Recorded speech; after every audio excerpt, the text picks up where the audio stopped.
101 Part-Time Jobs is the name of the game. If you're listening to this, you probably know how difficult it is to get a job to cover the bills.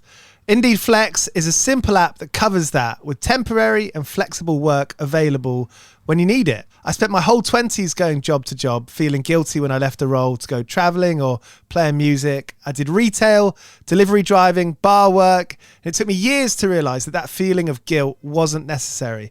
Looking back, it was because my only options were working at places that made you feel like you should work there forever.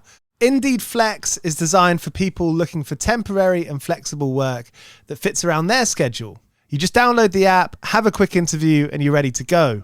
There are thousands of shifts on the app, so you can pick and choose the ones you want. No messing around, no lengthy CVs and cover letters. Just start earning. With the holidays fast approaching, if you're looking for more funds, head to Indeed Flex to find your next temporary role. Get your mother-loving ears on because your big-time radio DJ's got news. PayPal lets you choose how you want to pay for all the stuff. With PayPal, I can pay in-store, pay online, or pay over time. What's that? You want this translated into song? I hope you're sitting down. You can pay your own way. You keep those ears on, you hear? Don't just pay, baby. PayPal. Learn more at paypal.com. I've always had the kind of mission statement of trying to, like, it was always to be like a Cornish Pogues, really. Yeah. Why is no one doing that kind of thing? Yeah, you know? it could, true. And it's like, I know what we're doing now isn't necessarily exactly that, but it's like, that's still like in the DNA of it. Yeah. Moved to, actually not too far from here, moved to Angel. Yeah, nice. Well, actually, no, Bow first off, like East London, and then I've lived above a pub called Filthy McNasty's in Angel, where it's like kind of Pentonville Road, not far from here. Right. And that was Filthy McNasty's is a name, isn't it? Yeah, I mean, it's a great name. It just does what it says on the tin, you know. That was, it was a big, I mean, I knew it was a big pub in the 90s and stuff like that from reading a Shane Macgowan biography saying that he lived there and it was where he used to drink and Do you know that if you were living in the same room as him? Yeah, well, there's a photo of when Gerry Adams was meeting, the Sinn Féin leader was meeting Tony Blair I don't know what they were signing exactly, but some new agreement. They stopped off at Filthy's and there's a photograph of Shane with Gerry Adams and apparently there's a photograph of him signing whatever he was signing before he went there on a desk that was in my room. So I don't know whether that's really whether it was Shane's room or whatever, but the desk was like the desk I had in my room and then... You're joking? Yeah. And then the same desk? Yeah, it was a very nice, what's called a bureau. It was sort of like red leather top to it and they kept the desk. But that was cool having that in the room. It must have been mad writing songs at that desk. Weirdly as well, the walls are like Pete Doherty's like writing all over it because he lived in there as well for a bit, and they wouldn't. And I was like, can I paint it? And they were like, no, it's going to be worth a fortune one day. It's like, well, maybe. And I don't know. Sadly, it's probably all gone. It's like Pokemon cards. It'll probably be worth a fortune about 10 years ago. Yeah, you got to strike whilst your iron's hot with that one. Yeah. That's mad. So did that get in your head like a little bit? Was that like a nice thought? Yeah, kinda. Yeah. I mean, because those are pretty influential figures, aren't they? Yeah. And like being in the same room as them, there is that energy. Definitely. Yeah. No, it was. Yeah, I guess inspiring, if not like a little bit, kind of worrying. Do you know what I mean? Because like both of those guys have obviously had a bit of a wild life or whatever. But it was like. Yeah, definitely. Like Pete turned up once and we hung out. It was like, and he came up to. It was like I showed him the room again, and he was like, and he wrote because I had lots of like books I was writing in, and he wrote a little thing to me in it. Nice. And it was nice. I sold him a harmonica and a hat actually on that day, like a Breton hat, and it was like sort of sailor's hat. So like. So did you didn't have it listed for sale? Like that was an opportunistic. Do you want to buy this? Yeah, he just saw it. We had a little jam. Like I had a mandolin in the room and a guitar, and we were playing together, and he saw the harmonica with the brace kind of thing, because I was obviously trying to do a little bit of like a Bob Dylan thing or something. He saw that and the hat. I think he was going like, he was, you know, I think it's, I don't know where he was going, but he was like, I was like, 20 quid, you can have them both. I was like, because that's like, You're a grift, not a grift is negative, isn't it? You're opportunistic. I respect it. Also, like, you know, like I thought it was slightly cool, you know. Slightly cool, fair price. You know, fair price. You don't want to give some for free. No, because I know you've got money, although maybe not a lot of money, but I know you've got access to money will come, you know, you'll have waves of it. Yeah. So you're working downstairs at that place? Yeah, working downstairs, living upstairs. You know, doing this show, 101 part-time jobs, it's like all bands work jobs, right? All artists work other jobs now. Like, other than the kind of the top 0.5%. Are probably doing other stuff to like supplement their income. And I think it's important to say that like it doesn't have to be like a negative thing. That doesn't have to be like a boo-hoo thing. I mean, I also think it's bullshit that musicians don't get paid properly. It's because it's basically an industry where the people doing the most work seemingly get paid the least. So that's fucked up. But also simultaneously, like, maybe it's a contradiction, but I think it's just true, is like, you can just play on the week, even if you wanted to ideally do music for a living, you can play on the weekends. And nothing, that's not less value. No, totally. Is it? Yeah, absolutely. Yeah. Like, I mean, some of the best bands I've seen have just been like guys in a pub on a Saturday night, you know, it's like, and they're just like, that's like better than, you know, paying like wherever it is now, like fucking 100 quid for a ticket to go and watch something that's like, no, I think there's, I don't have any kind of like hierarchy of musicians and musicians are musicians and they're doing what they're doing. But I think that what I'm doing like feeds into what we're doing, you know, like the folk thing is at the heart of it, and pubs are full of people that are like, you know, the stories that are in folk songs and the rest of it, like especially. Are you in a rush, do you think? I mean, I'd like to, you know, like strike whilst the iron's hot kind of thing. Like whilst we're like, I think we're a really good band and like we're writing these songs or whatever, like I feel like you wouldn't want it to like pass you by, but I don't know, like I think we do the best we can with the people that we trust the most or like have the right vibe. Like our thing's always been like, we're only going to work with people that like show enthusiasm, not like talk about like how much this is going to be and we're going to do this and we're going to see this in like 5 years or whatever. It's like, if you're ringing up the next morning after seeing us, then we'll probably work with you, you know, like that's always been the thing. That's us. When me and Olivia, my producer, saw you in Cardiff, we were like, oh fuck, this is great. And we were like, you fucking, it's just good. It was like good feeling in the room, like made me want to buy a drink, you know, made me want to stay out late. Kind of, it was like second wind music. It was really good. I probably really was for us as well, to be fair. Like, it was quite a journey that day. It was a long journey. You feel like you've done so much work just driving down there.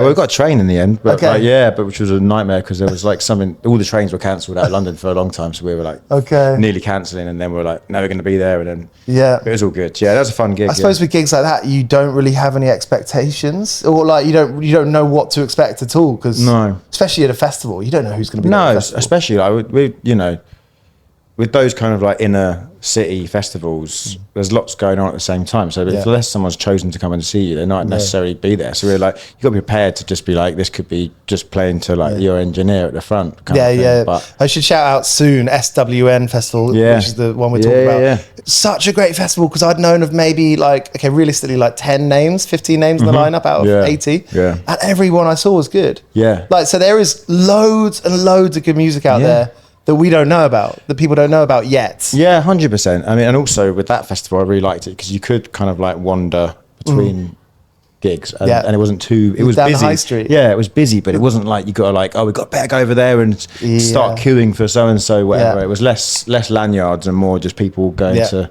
see bands. Going past people who are like dressed in t-shirts on a Friday night when it's fucking freezing.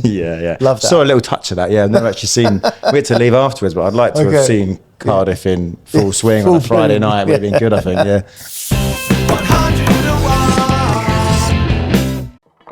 101 part-time jobs just reached 400 episodes, and we won 2 awards at the Independent Podcast Awards. Thank you for listening. Thank you for supporting us. The reason we've been able to keep going is because of sponsorship. We've been lucky enough to work with some brands who we believe in and we understand the message of, and we hope you do too. This episode is sponsored by DistroKid. If you're looking for a way to put out your music, if you have a friend, a niece, a nephew that doesn't quite know how to get their music up on Spotify or Apple, tell them to head to DistroKid, where you can be your own record label effectively. That was a dream 10 years ago. I wish I had that growing up.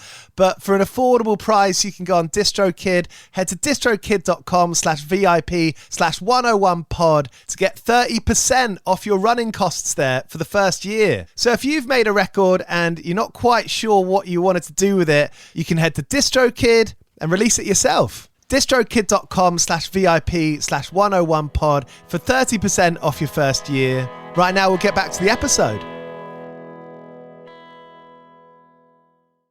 Have you got to the point where you're like, oh, this is actually quite a lot of work with Mên An Tol?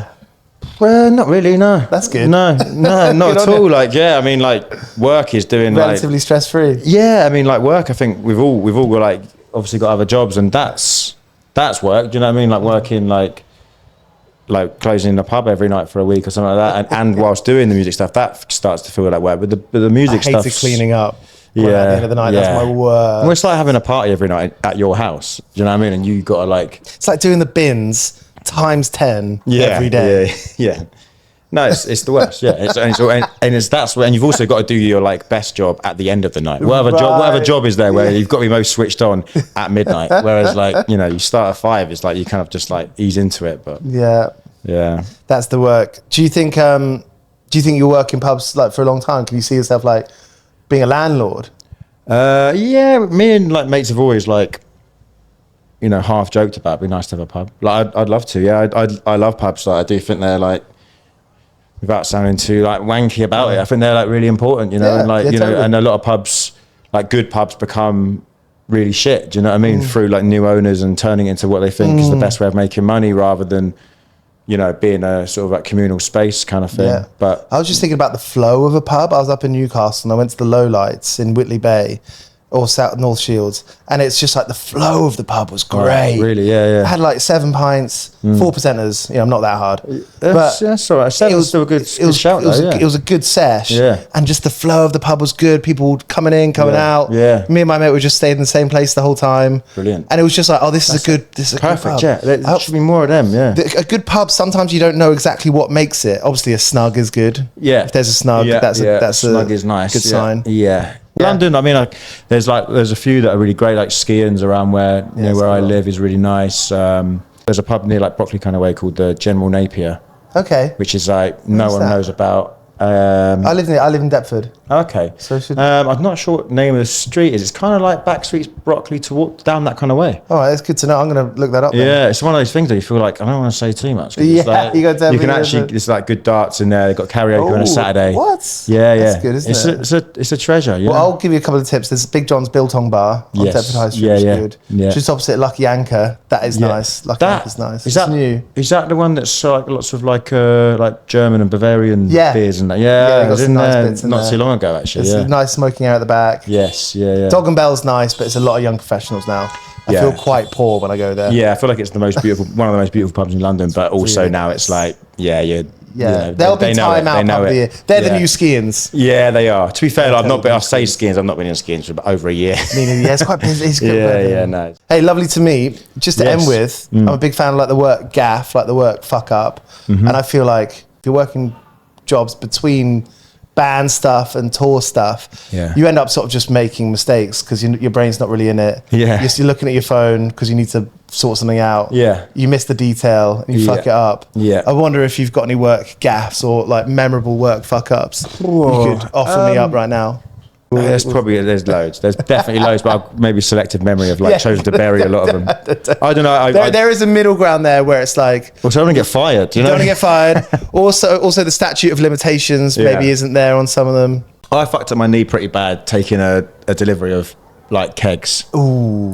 It's always Monday morning. It's like you've had a weekend of it anyway, and then you've got these like paying attention. 60 kilos of like barrels flying down at you. Oof. And I've damaged my knee doing that. So that would be Did like it hit you on the knee? It was more, it's like I was moving a big one and kind of just like lifted it in a way. Just wasn't thinking properly and just sort of got a bit. Those are the ones. Yeah. It's when you're not just paying attention. Sound like an old man now, like, same as like being on a skateboard or something. That's when you fuck it. Yeah, it's like the one thing you don't really want to be doing at 9 a.m. after like a weekend or whatever. It's like having to navigate heavy things. But probably. Are you good with obviously you're going to get a lot of rude people in the pub. How do you deal with the rude people or the Aggie? Just tell them to fuck off. Yeah. You're not shy to tell someone who's bigger than you to fuck off. No, I mean not really. I mean, it's generally people are fine, but you get a lot of like, it's more like if you got like, I don't know, like Dulwich Hamlet's playing or something, and you get all these sort of like fake football fans in, and they can be quite rude. So that kind of shit is quite bad. Or like the worst is when the rugby's on. You get you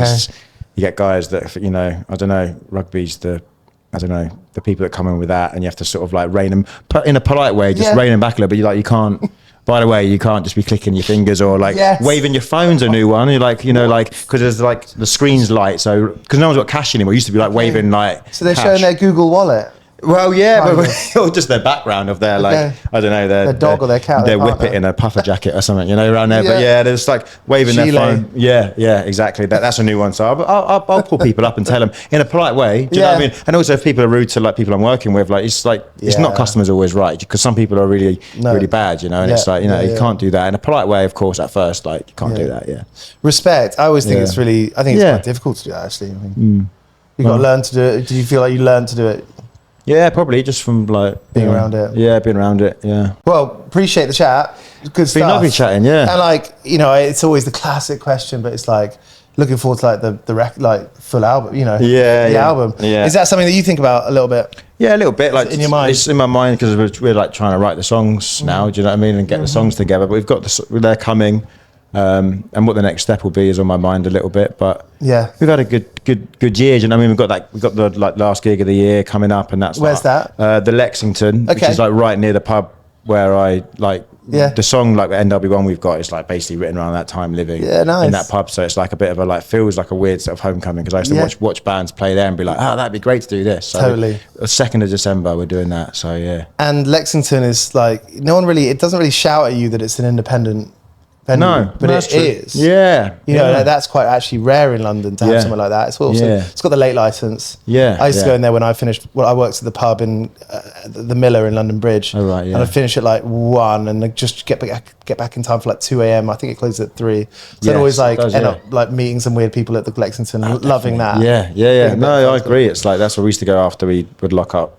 Filthy just go to Lexington and they've got like a big board of like whiskies, and some of them used to be really cheap at the bottoms. Yeah. You want to cram it in and it's like it's already 1 o'clock. You got to like beers. I should ask actually, you produced this record, like you produced the EP. Yeah, well, yeah. Bill Jefferson. You're credited as like the producer. Yeah. I mean that's a job. Yeah, I mean, it's more like sort of second nature in a way. Like I just kind of like make a lot of the demos myself on like at home. So it was kind of like, let's make these, but like better. And I mean, I guess I did, but Rich Woodcraft, who was like technically, I suppose, engineering, but like he was a massive part of that as well. Yeah. But yeah, you had to get the sounds. It was very much a kind of joint thing, but I kind of knew what I didn't want. But you know. That's exciting, man. I think like knowing what you want is, or knowing what you don't want is, that's important, isn't it? Yeah, I think so. Yeah. Cheers for watching. This is 101 Part-Time Jobs. You can find us on Apple, Spotify, and all podcast apps. We've done interviews with Aurora, Kneecap, Idols, Lauren Maybury of Churches, and loads more. So tap into 101 Part-Time Jobs on Spotify, Apple, and all podcast apps. Welcome along to 101 Part-Time Jobs. Every single one of our episodes is available ad-free at our Patreon, patreon.com/101 Part-Time Jobs. I know that there are all these messages trying to sell you things that you may or may not want. So for £4 a month, that's around $5.50 US, you can get over 450 of our episodes and every single one in the future, featuring all the brilliant guests that we have week in, week out, completely ad-free. You can head to patreon.com/101 Part-Time Jobs, get all your episodes bother free, and you support us directly. Cheers.